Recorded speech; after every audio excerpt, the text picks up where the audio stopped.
Je veux passer un message à tous les adultes qui travaillent dans ce qu'on appelle les institutions, qu'elles soient scolaires, qu'elles soient sanitaires, qu'elles soient médico-sociales. À tous ces adultes, je leur dis, ça vous arrive, ça arrive à tout le monde, de rencontrer des patients, des enfants, des adultes que l'on ne comprend pas, vis-à-vis desquels même le manque de compréhension crée des situations délétères.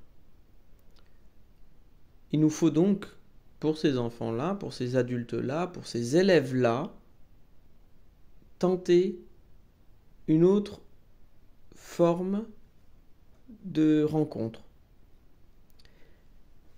Et je vais donc proposer à toutes ces personnes, à tous ces adultes, quel que soit leur métier, qu'ils soient administratifs ou cantiniers, infirmiers ou éducateurs, psychologues ou psychiatres ou que sais-je encore, moniteurs éducateurs, je voudrais leur proposer un outil conceptuel qui permet justement de rencontrer ces enfants qui sont si difficiles à appréhender.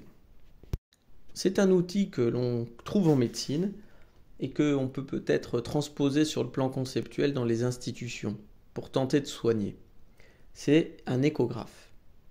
Qu'est-ce que c'est qu'un échographe? Eh bien, c'est tout simplement le moyen, disons en réunion ou par d'autres moyens, d'écrire, donc de faire une graphie de ces enfants-là.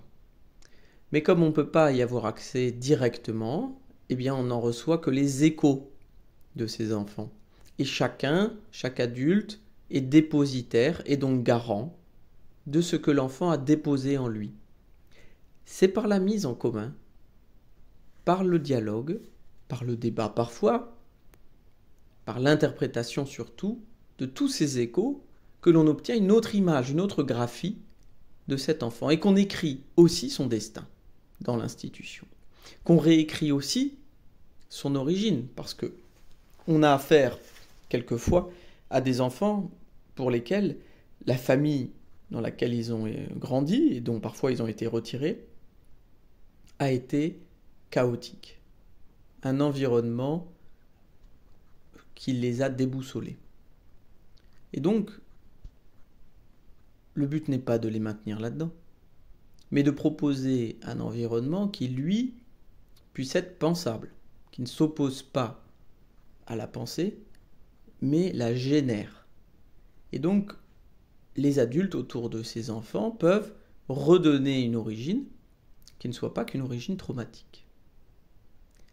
C'est-à-dire que dans le transfert que l'enfant fait sur toutes ces personnes peuvent le métaboliser et lui rendre autre chose. Pas seulement son message sous sa forme inversée, de manière lacanienne, mais peut-être un nouveau message. Un message qui est pour lui, parfois, au départ inintégrable, puis qu'il va appréhender petit à petit. L'échographie institutionnelle d'un enfant, ça se pratique en réunion, ça se pratique dans une tolérance des paroles.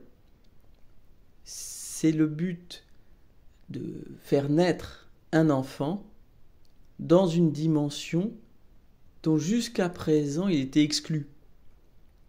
Voilà, donc c'est ma contribution à l'analyse institutionnelle et à ces enfants que malheureusement parfois on a tellement de mal à accompagner qu'il ne faut pas se priver de cette proposition. Voilà.